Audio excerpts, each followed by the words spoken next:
O sexo humano tem mais de 2 milhões de anos de idade. Mas será que tem sido sempre igual? Quando surgiram os primeiros registros, as relações sexuais já eram totalmente controladas. O casamento e os tabus sexuais, com castigos sérios por transgressão, já se encontravam firmemente estabelecidos. Mas, a partir de que momento terão os humanos sentido a necessidade de impor regras sobre quem podia dormir com quem? De permitir que o sexo fosse controlado pela sociedade. O sexo na Antiguidade, a Idade da Pedra.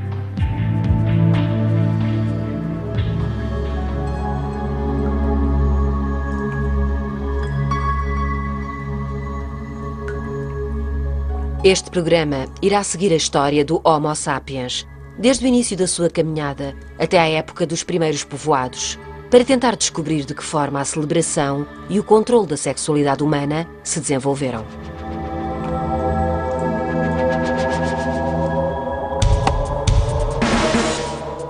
As provas físicas são escassas, mas, examinando a nossa própria biologia, o comportamento de outros animais e fragmentos de achados arqueológicos, os peritos têm conseguido reconstruir o quadro mais provável de como os nossos antepassados pré-históricos viveram e amaram. O seu trabalho sugere que o velho estereótipo de um homem a arrastar uma mulher pelos cabelos numa caverna está muito longe da verdade.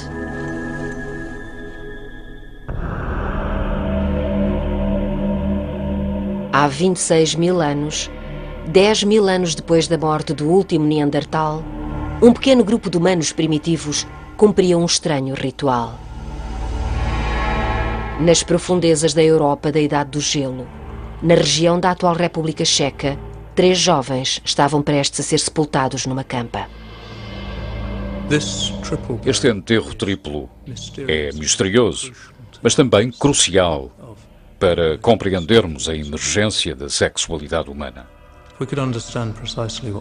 Se conseguirmos perceber exatamente aquilo que se passou neste local, teremos uma melhor percepção da sexualidade humana. Os enterros deste tempo são incrivelmente raros, e este foi único. Os genitais de um dos corpos foram trespassados por uma estaca. Um outro tem uma faca a apontar para os genitais. Os 3 foram polvilhados com ocre vermelho. Conhecidos como o trio vermelho, são o mais antigo exemplo de um enterro de índole sexual descoberto pelos arqueólogos. A probabilidade de um enterro ser preservado durante 26 mil anos razoavelmente intacto e vir a ser descoberto em circunstâncias em que os arqueólogos podem escavar em condições, a probabilidade disso sequer ocorrer é infinitesimamente pequena. Desde a sua descoberta em 1956, perto da pequena aldeia checa de Dolní Věstonice, que os cientistas têm tentado decifrar o que aconteceu. Terá sido um crime passional? Terão sido executados por transgredirem leis sexuais?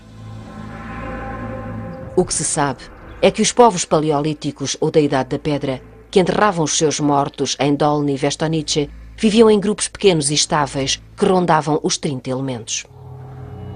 Passavam os seus dias a caçar e à procura de alimento, e à noite dormiam em tendas de pele à volta de fogueiras. Teciam as suas roupas, construíam utensílios e deslocavam-se com as estações e a migração das suas presas. Encontravam-se várias vezes por ano com outros grupos para trocarem impressões e bens. As pessoas que aqui viveram há 26, 27 mil anos estavam incrivelmente bem interligadas. Trocavam pedra com pessoas na Polónia, faziam parte de uma comunidade cultural que se estendia desde a Rússia no leste até à França e Inglaterra ao oeste. Dolní Věstonice não era uma comunidade remota. Era absolutamente central para a cultura da Idade do Gelo na Europa e, por conseguinte, este enterro triplo, era um grande acontecimento na formação da sociedade europeia.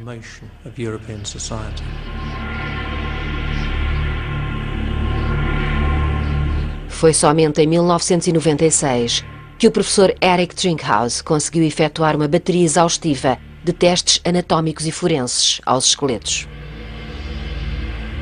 Ele descobriu que se encontravam todos entre os 17 e os 23 anos de idade, no auge do seu potencial reprodutivo. Tornou-se igualmente evidente que os dois do lado de fora eram do sexo masculino, mas o elemento do meio era mais difícil de classificar.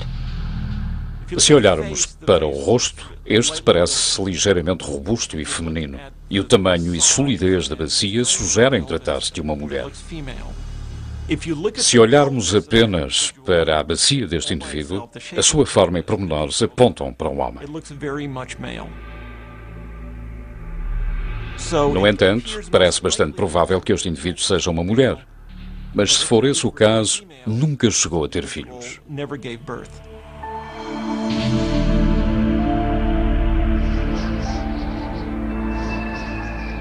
Os testes mostraram que todos morreram subitamente e que foram sepultados poucas horas após o óbito, antes de se ter instalado o rigor mortis. Tudo aponta para a execução e, com o estranho foco nos órgãos sexuais, o crime parece ter sido sexual. Estes três jovens morreram e foram sepultados juntos. E é bastante provável que também tenham sido mortos em conjunto, por exemplo, através de envenenamento, porque havia algo neles que a sociedade não podia tolerar e que considerava desviante. Mas que ato horrível poderão eles ter cometido?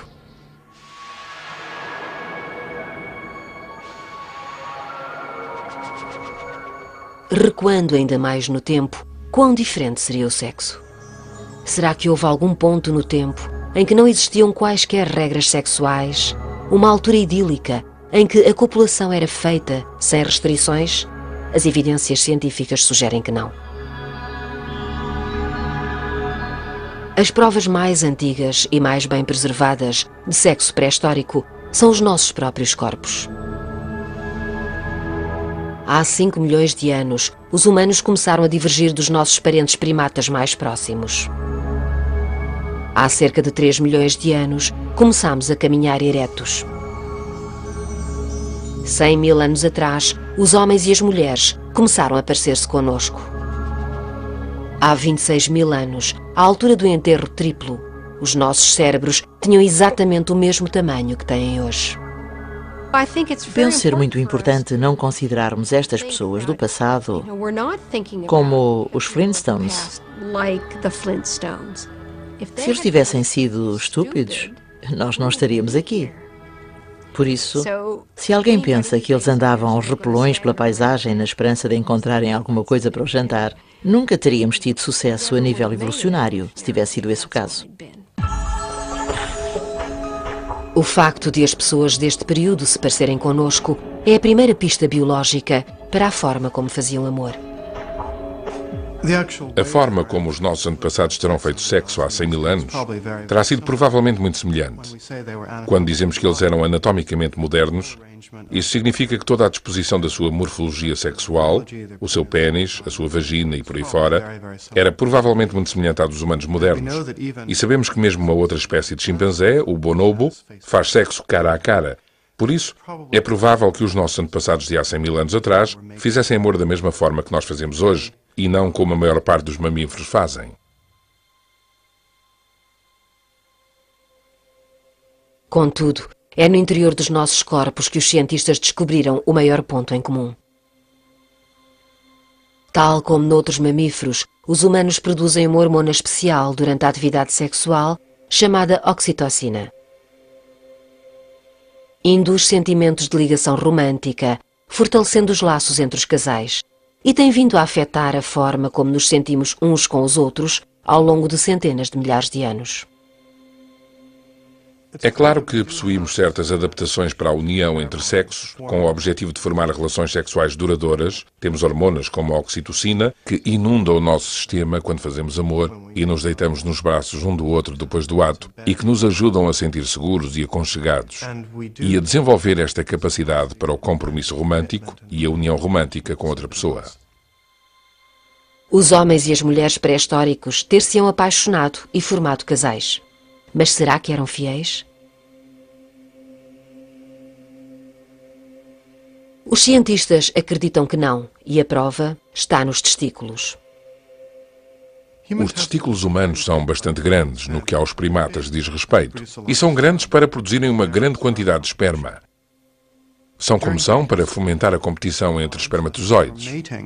Durante a pré-história, as mulheres primitivas copulavam com mais de um homem em cada ciclo mensal, o suficiente para os homens se questionarem se o seu esperma estaria a competir com o esperma de outro homem para fertilizar um óvulo em particular.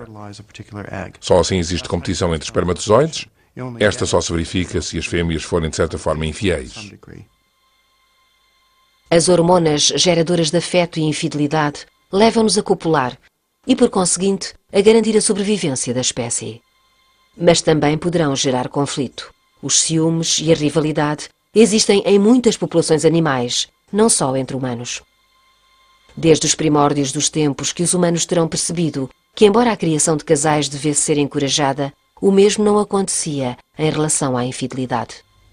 Quando olhamos para as relações na pré-história, pensamos num homem e numa mulher a viverem juntos, a criarem filhos juntos e a serem reconhecidos por todo o clã como um casal, um item. Todos saberiam que não deviam tentar os membros individuais da relação. Era apenas necessário que a psicologia das relações sexuais fosse partilhada por todos os que faziam parte do clã. Mas, para além das provas biológicas relativas à sexualidade pré-histórica, existem provas culturais.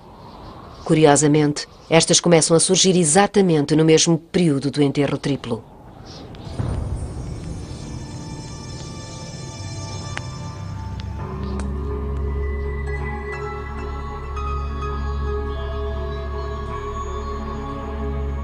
Este pequeno objeto foi encontrado por um arqueólogo nas margens do rio Danúbio, em 1908.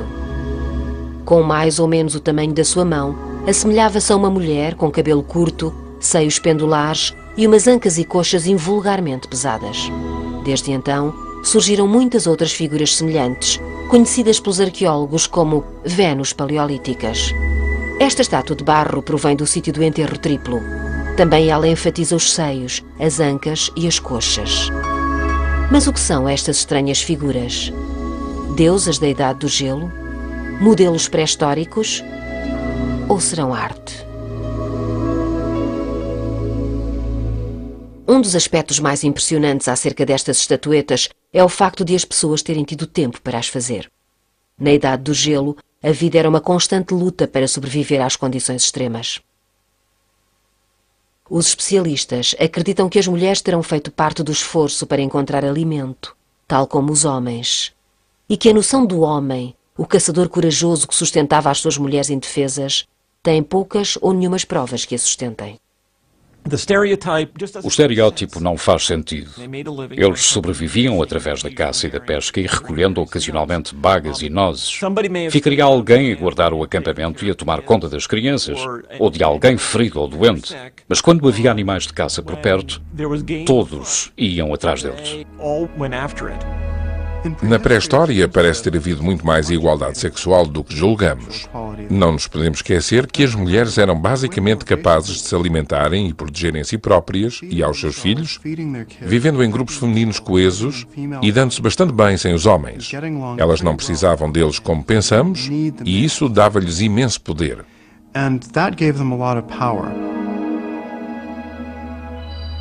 E estudos atuais sobre caçadores-recoletores apontam igualmente para a existência de igualdade sexual nesses grupos. Nas sociedades recolectoras existia um razoável nível de mobilidade e de igualitarismo, porque quem não gostasse do que se passava podia optar por abandonar o clã, procurar uma nova fonte de água ou um novo pasto e viver feliz para sempre. É necessário redefinir a imagem que temos desta época. Na pré-história, as mulheres, tal como os homens, tinham poder de decisão num mundo de igualdade social e sexual. Mas esta igualdade não se reflete na arte do período pré-histórico. Existe um registro arqueológico de cerca de 200 destas estatuetas, algumas como esta feitas de pedra calcária, outras esculpidas em marfim. provenientes de um período compreendido entre 30 mil a 20 mil anos atrás, e desde a Rússia até à França. Mas só estamos a ver a ponta do iceberg. É provável que existissem dezenas de milhares destas imagens.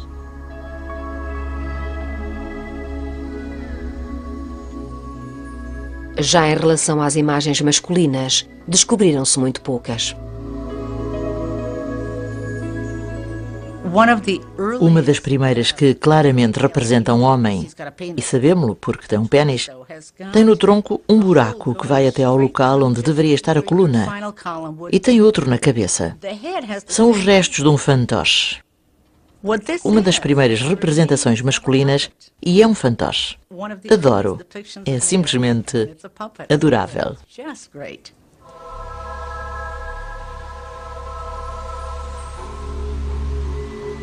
Quando as estatuetas femininas foram descobertas pela primeira vez, há 100 anos, emergiu todo o tipo de teorias. A mais popular entre elas dizia que eram todas deusas mães. Os defensores desta teoria afirmavam que as mulheres eram adoradas porque tinham o poder de dar à luz.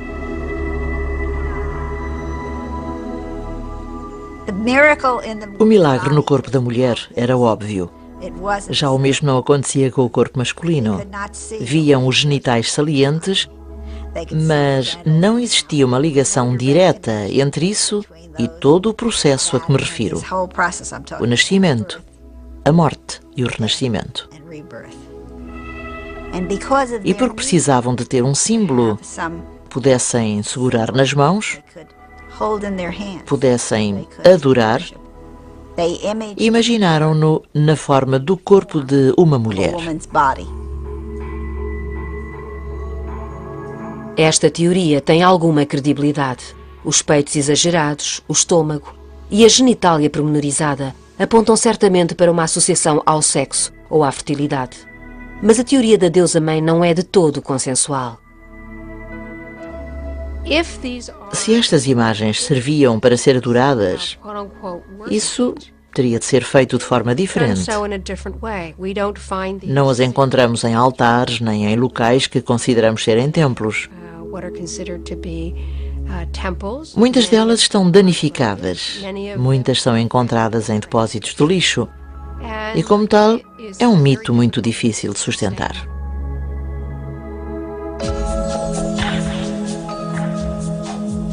Esta dúvida levou a uma outra teoria, a de que seriam imagens eróticas da Idade da Pedra.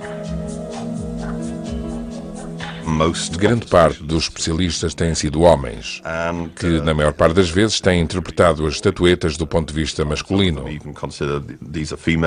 Alguns deles chegaram mesmo a considerar que se tratava de mulheres nuas e, por conseguinte, deviam ser algo como as que surgem na Playboy ou na Cheesecake. Por outro lado, algumas poderiam ser utensílios de ensino e terem sido produzidas por artistas femininas para transmitir os mistérios da feminilidade a jovens raparigas e esse tipo de coisas. Não podemos apenas assumir que foram feitas por homens e, portanto, não podemos assumir que eram feitas por homens para homens e, por isso, é muito difícil atribuir-lhes algum tipo de função. Mas, se não são representações divinas ou de cariz erótico, talvez, no final de contas, aquilo que escondem seja tão importante como aquilo que exibem.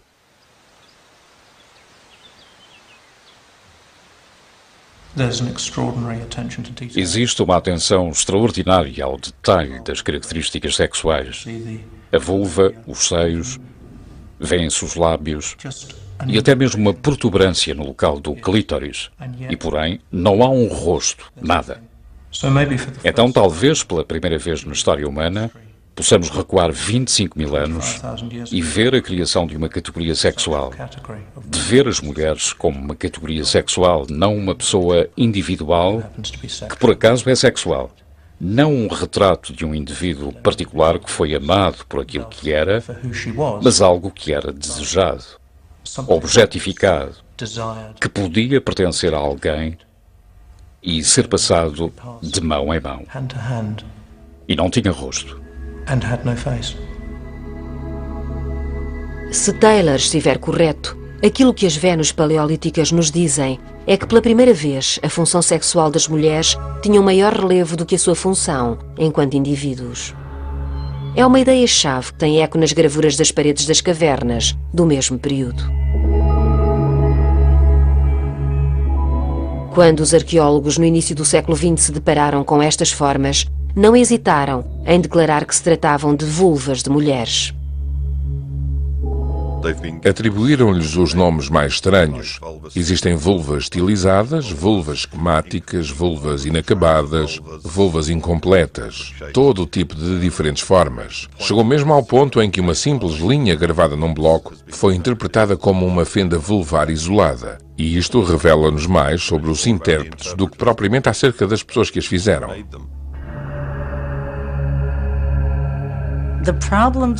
Nós transportamos os problemas para a pré-história, devido às observações que fazemos.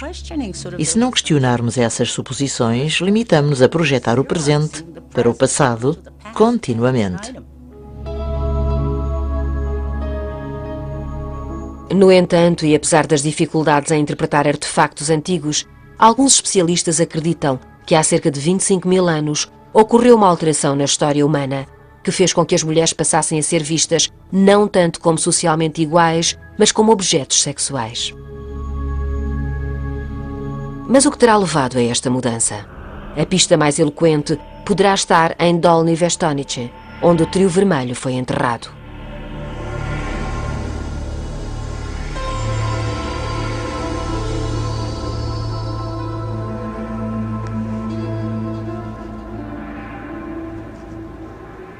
A dada altura, na pré-história, os seres humanos decidiram regular as relações sexuais entre homens e mulheres. Mas o que fez com que tivéssemos a necessidade de controlar quem fazia sexo com quem? No decorrer da última idade do gelo, quando os grupos eram pequenos e coesos, não terá sido necessário criar regras. Mas quando os diferentes grupos se começaram a encontrar, as coisas tornaram-se mais complicadas. Não nos podemos esquecer que estes grupos viviam completamente isolados. Estamos a falar de talvez em média de uma pessoa por cada 1000 km² ao longo de toda esta extensão. A probabilidade de um homem encontrar uma mulher ou de uma mulher encontrar um homem com a idade e disposição apropriadas era bastante pequena e, por isso, sempre que estes grupos se encontravam, criava-se provavelmente uma oportunidade para interações sociais e uma das mais importantes seria encontrar membros do sexo oposto com o qual se podiam juntar. A encosta na República Checa, onde o trio vermelho está sepultado, foi um dos locais de encontro mais conhecidos da Europa. As tribos reuniam-se aqui, vindas de terras distantes, trazendo costumes e dialetos diferentes, para conversar, fazer trocas comerciais e conhecer pessoas.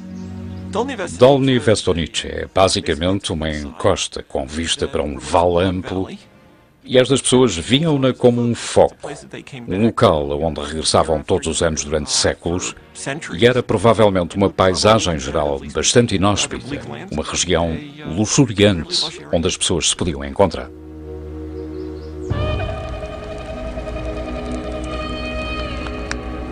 Os encontros que aqui ocorreram há 26 mil anos terão sido um grande acontecimento na vida das pessoas. Uma oportunidade não só para conhecerem, mas também para acasalarem. Era um local onde as pessoas se reuniam em números significativos para cerimónias, para encontrarem parceiros, para todo o tipo de eventos sociais. Eram locais de agregação, uma expressão arqueológica para designar precisamente estes tipos de encontros, onde as pessoas permaneciam durante algum tempo e interagiam socialmente, umas com as outras. Mas Dolní poderá ter sido vítima do seu próprio sucesso. À medida que cada vez mais pessoas aqui se reuniam, a estabilidade social e sexual de cada tribo começou a fraturar-se. Havia muitos parceiros à escolha, muitas oportunidades de uma pessoa se desencaminhar. As primeiras regras sexuais parecem ter surgido na mesma época em que começavam a emergir estes grandes grupos. E as regras eram violadas. Aquilo que vemos em Dolní Věstonice é uma das primeiras aparições de grupos de pessoas com talvez 100 ou 200 membros que viviam em conjunto e, para além do mistério deste enterro, da história humana que nunca chegaremos a saber, podemos afirmar que terão existido regras que controlavam a sexualidade humana, ou talvez ainda que este enterro foi uma tentativa de as criar, de colocá-las em prática pela primeira vez.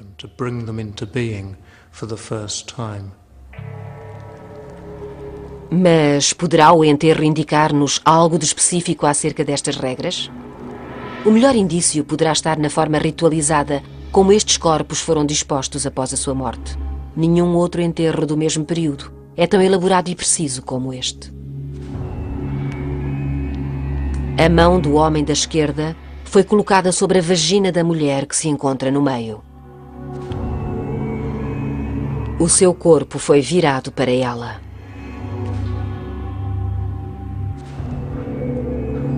O braço da mulher estava ligado ao homem à sua direita, como que a indicar uma relação entre os dois. E a cara dele foi encontrada pressionada contra a terra. Foi enterrado de cara para baixo. Dá a entender que a posição dos corpos tem algum significado. O facto de o indivíduo da direita estar deitado de barriga parece querer dizer alguma coisa, porque não temos indícios de posição positiva ou de movimentos em torno deste sítio em particular. Parece existir algum tipo de mensagem por detrás de tudo isto. Mas é claro que não sabemos que tipo de mensagem aqui estava oculta.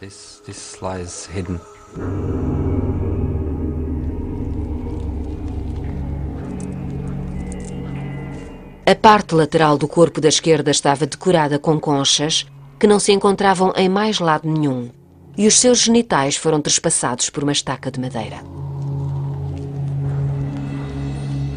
Os 3 corpos tinham sido polvilhados com ocre vermelho, um pó de óxido de ferro, usado também em enterros e pinturas rupestres durante a Idade da Pedra, mas aqui parece ter um significado sexual. Havia também ocre vermelho na região púbica da mulher. Foi ainda colocada uma segunda camada de ocre vermelho e dentes de lobo sobre a cabeça do homem da esquerda. Criaram uma espécie de crosta, como se pode ver aqui. Estes ossos pertencem ao indivíduo da esquerda.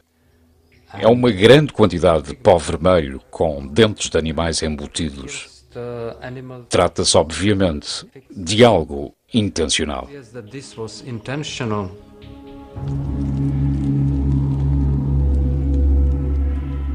E como último detalhe, como se as pessoas de Dolní Věstonice quisessem deixar bem clara a sua mensagem, foi colocada uma faca de sílex a apontar para a vagina da mulher.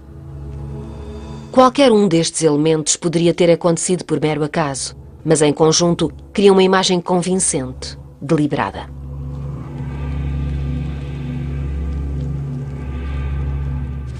A conclusão de que o homem da esquerda é um intruso sexual na relação dos outros dois é difícil de evitar. Talvez um violador ou um amante. Parece sugerir que os casais começavam a ser formalmente reconhecidos pela sociedade e que a quebra dessa união através da infidelidade da mulher e da intromissão do homem se tinham tornado de tal forma tabu que eram punidos com morte, mutilação e ritual fúnebre. Este enterro triplo é um vislumbre daquilo que o futuro lhes reservava, daquilo que estava para vir, à medida que o indivíduo se ia opondo à sociedade e as regras da sociedade se iam enraizando. Era um ritual com o objetivo de influenciar as pessoas. Se for esta a verdadeira interpretação do enterro, isso significa que as vidas sexuais dos nossos antepassados nada tinham que ver com a imagem da mulher e do homem com o seu bastão, nem tampouco com uma sociedade onde imperava a liberdade sexual e a experimentação. Antes da formação dos primeiros agrupamentos, antes das primeiras cidades, existiam convenções, regras e punições para os transgressores. E enquanto as comunidades cresciam, a necessidade dessas regras tornou-se ainda mais urgente.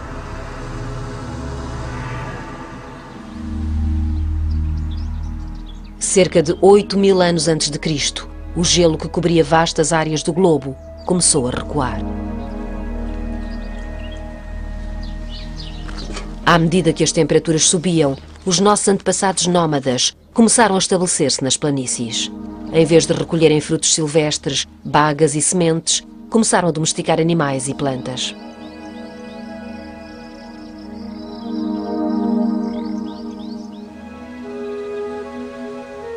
Esta é a região de Çatalhöyük, na atual Turquia. Foi a primeira cidade do mundo.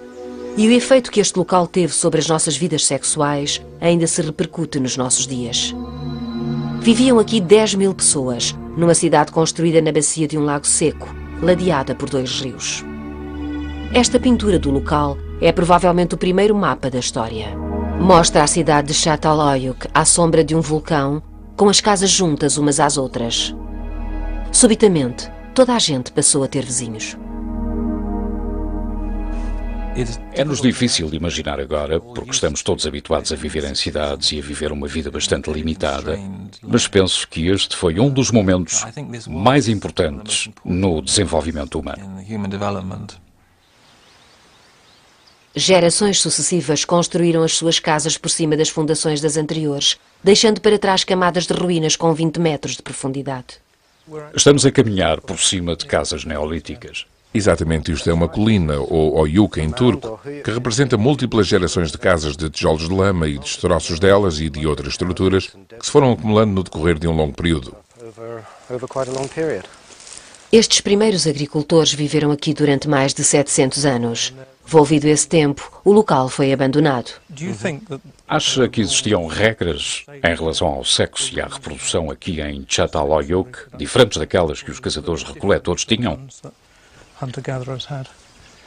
Penso que em termos de práticas terão existido diferenças consideráveis.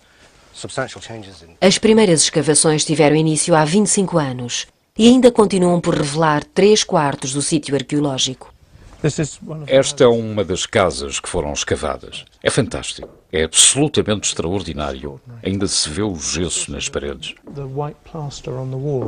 Exatamente, trata-se de várias camadas de gesso que foram sendo colocadas estação após estação, ou ano após ano, durante o período de ocupação da casa.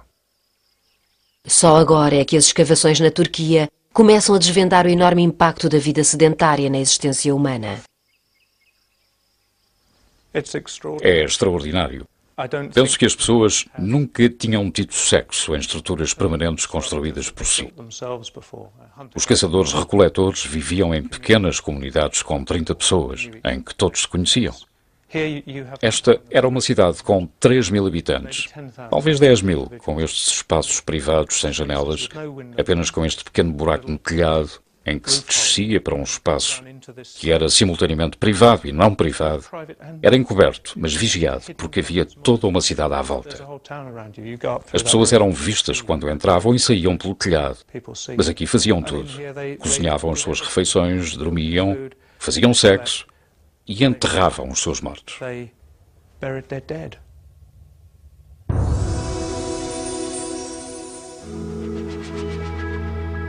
Se o encontro de grupos pequenos em Dolní Věstonice tinha provocado problemas sociais, este novo povoado permanente iria complicar muito mais as coisas.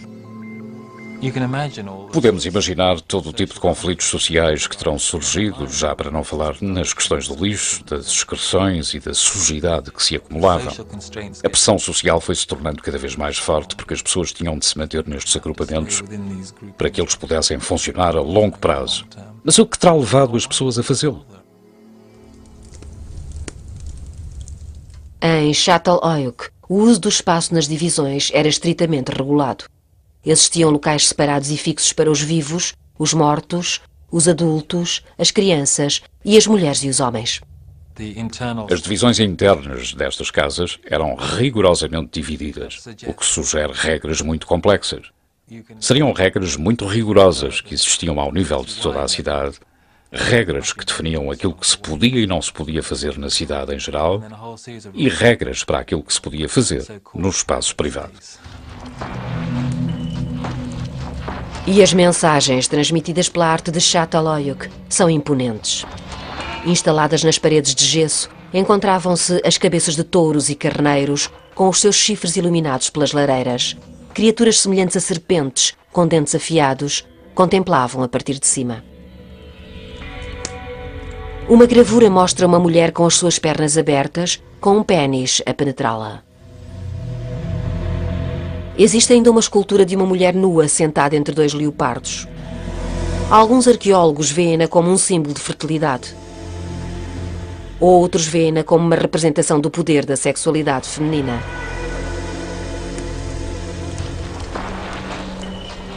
E esta é uma das peças mais estranhas. 2 seios, cada um deles com bicos de abutre que se projetam a partir do seu interior. Contudo, estas imagens poderão ter sido os últimos vestígios do poder e igualdade pré-históricos da mulher. Pois enquanto a passagem da liberdade nómada para a vida nos campos e na cidade se consolidava, as mulheres estavam prestes a deixar de ser iguais aos homens para passarem a ser propriedade deles.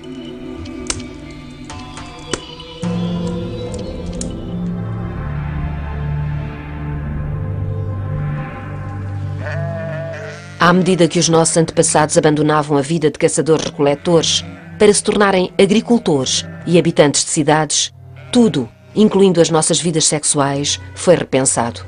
As mulheres começaram a perceber-se que não estavam destinadas a ser apenas a deusa-mãe, símbolo e fonte de toda a fertilidade. Em Çatalhöyük eram necessárias crianças, muitas crianças para trabalhar nos campos. Não raras vezes trabalhavam até à morte. Entre os esqueletos aqui encontrados, muitos têm idades inferiores a 10 anos. Mas tinham-se descoberto novas formas de permitir que as mulheres tivessem mais filhos. A domesticação de animais providenciou-lhes uma fonte disponível de leite, que, cozinhado com cereais, podia ser usado para desmamar bebés. As mulheres podiam deixar de amamentar mais cedo, acelerando dessa forma a produção de novos filhos. Na sociedade caçadora-recoletora, a população tinha-se mantido estável, mas agora iria expandir-se com o aumento da frequência com que as mulheres davam à luz. E quando não estavam a ter bebés, não havia falta de outros afazeres. A moagem do milho para fazer papas era um processo laborioso. Basta olharmos para os dedos dos seus pés para perceber que essa era uma tarefa que cabia às mulheres. No final deste trabalho, os dedos dos pés começavam a ficar realmente magoados. E foi isso que começámos a ver. Antes do mais, vemos uma articulação forçada. Existe uma espécie de rebordo ao longo da extremidade da articulação, onde o osso formou um ângulo reto. Este é o dedo grande, o início do dedo grande, que está num ângulo reto devido à enorme pressão contra o chão. Ela ainda conseguia mexer a articulação, mas já não tinha cartilagem. Os ossos roçavam no outro. Penso que seria bastante doloroso. É, digamos assim, a primeira lesão profissional. Mas ela tinha de continuar a fazê-lo, independentemente da dor. Há algum indício de que os homens sofriam de lesões profissionais? Bem, está a ver esta pequena falha na rótula. Este é o sítio onde o fémur se apoiava na rótula. Isto diz-nos que eles passavam bastante tempo sentados, calma e tranquilamente. Não vemos isto nas mulheres. Se, como muitos arqueólogos especulam, a vida nómada trouxe um nível de igualdade entre os sexos, isso estava a desaparecer rapidamente. As mulheres começavam a transformar-se em máquinas de moer cereais e de procriação. Existem inclusive provas que sugerem que as suas vidas sexuais também tinham sido reduzidas. É obviamente impossível para nós sabermos ao certo de que forma os homens e as mulheres faziam amor fisicamente. Faziam sexo aqui em Çatalhöyük. Mas, se nos guiarmos pela normalização das casas, da decoração e da alimentação, é possível que eles também tivessem uma posição sexual padrão. Não sabemos que posição seria essa, mas a minha opinião é de que seria a da mulher por cima. Exigiam que elas fossem mais produtivas do que nunca, que tivessem muitos filhos e tinham perdido influência na sociedade. Pergunto-me se não se colocariam de quatro, como os animais acabados de domesticar. E algumas das estatuetas sugerem esta posição. Çatalhöyük representa um dos primeiros estágios na Revolução Neolítica.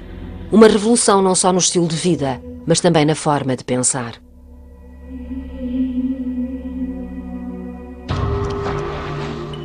Um nómada poderá ter possuído uma faca, um machado, algumas peles, mas a agricultura veio aumentar tudo isto exponencialmente. As colheitas, os animais e até a própria terra transformaram-se em propriedade para ser estimada, protegida e legada após a morte. Os homens queriam garantir que as suas terras eram passadas aos seus filhos que transportavam os seus genes. Claro que eles não sabiam o que eram genes, mas sabiam o que era a paternidade e protegiam as suas mulheres. Inventaram-se os véus com o aparecimento de um intenso desejo de os homens controlarem a sexualidade feminina. E a melhor forma de controlá-lo era ter uma mulher só sua. O método que criaram foi o casamento. A propriedade era um tema central. Quando uma pessoa se estabelecia e passava a ter uma propriedade que podia herdar à geração seguinte, o casamento passava a ser muito importante. O casamento tinha como objetivo produzir herdeiros, produzir crianças designadas para fazerem parte da riqueza de alguém, e o sexo tornava-se numa atividade secundária.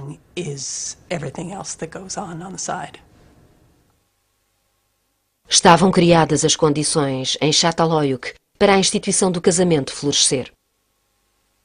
As mulheres seriam ainda o símbolo da fertilidade, mas essa fertilidade podia ser pertença de alguém, tal como uma ovelha ou um alqueire de milho. Estas novas comunidades agrícolas criaram um novo princípio de propriedade. Havia a possibilidade de se ter uma casa pela primeira vez que ficava sempre no mesmo sítio e sobre a qual se iam construindo outras. Havia uma linhagem ou uma família a quem ela pertencia, e é por esse motivo que os mortos eram enterrados por baixo do chão de cada camada, marcando-a como propriedade, como pertença das pessoas que aqui viviam.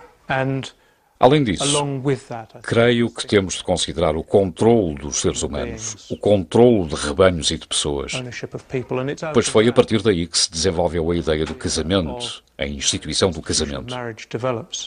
Não se tratava de algo romântico e íntimo no início, não estava relacionado com a livre associação ou com algum tipo de escolha emocional, mas sim com o controlo da reprodução. E a sociedade, ao saber como controlar a reprodução, definia quem controlava quem.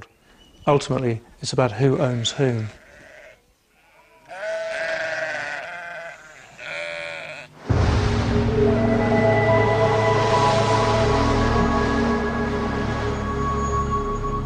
Por todo o mundo, as pessoas acabaram por decidir estabelecer-se, mas não ao mesmo tempo.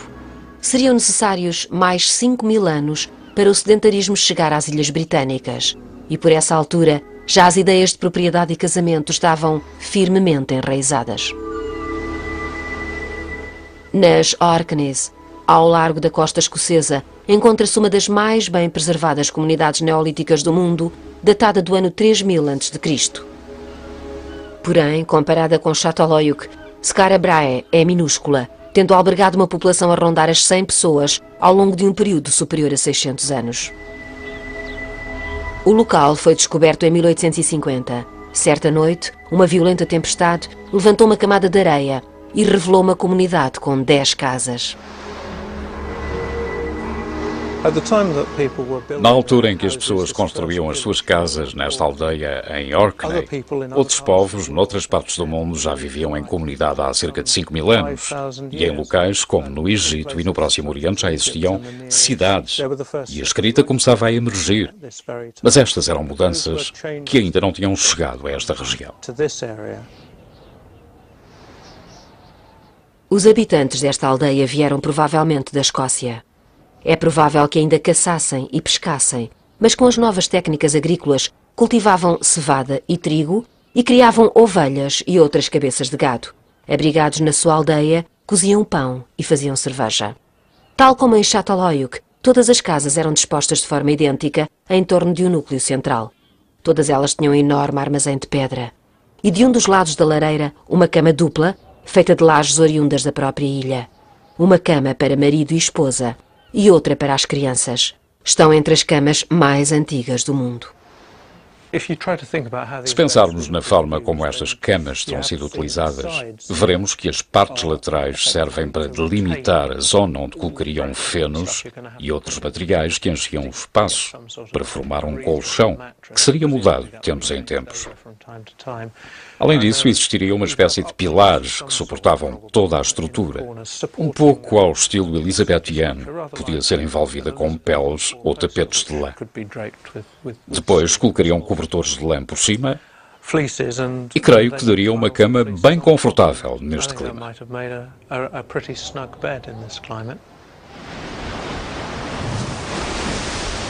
Em Skara Brae existe também aquele que muitos consideram ser o local de uma das primeiras cerimónias matrimoniais do mundo. Podemos estar certos que aqui, em Skara Brae, não existia uma comunidade geneticamente autossustentável. Não era suficientemente grande, por isso teriam de trazer parceiros de outros locais e sair da aldeia para estar com outros parceiros de outras aldeias, e tudo isso devia ser regulado por um sistema de alianças, por uma rede social que existia nas Ilhas Orkney há 5.000 anos. O Anel de Brodgar foi construído durante a existência da aldeia. Originalmente, mais de 100 monólitos de pedra formavam um círculo perfeito. Tal como em Çatalhöyük, os habitantes de Skara Brae investiam num futuro para os seus filhos e comunidades, e o casamento era uma peça central. Ninguém sabe para que servia este enorme círculo de pedras em Brodgar, mas sabemos que representa uma tremenda quantidade de esforço comunitário que ultrapassava em larga medida as capacidades de qualquer aldeia individual.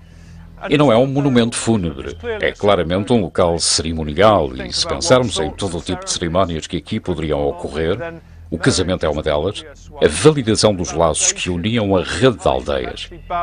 Não se tratava do casamento como um ato de amor, mas um casamento como uma relação de propriedade e de poder que era celebrada aqui para estabelecê-la como se fosse uma instituição. A transição da liberdade sexual e igualdade entre homens e mulheres, existente há 100.000 anos, estava terminada. Com a introdução do casamento, o sexo e a reprodução estavam agora completamente controlados. A subordinação das mulheres, que havia começado nos primeiros povoados 5.000 anos antes e que era celebrada aqui, nas Ilhas Orkney, iria perdurar até quase aos nossos dias.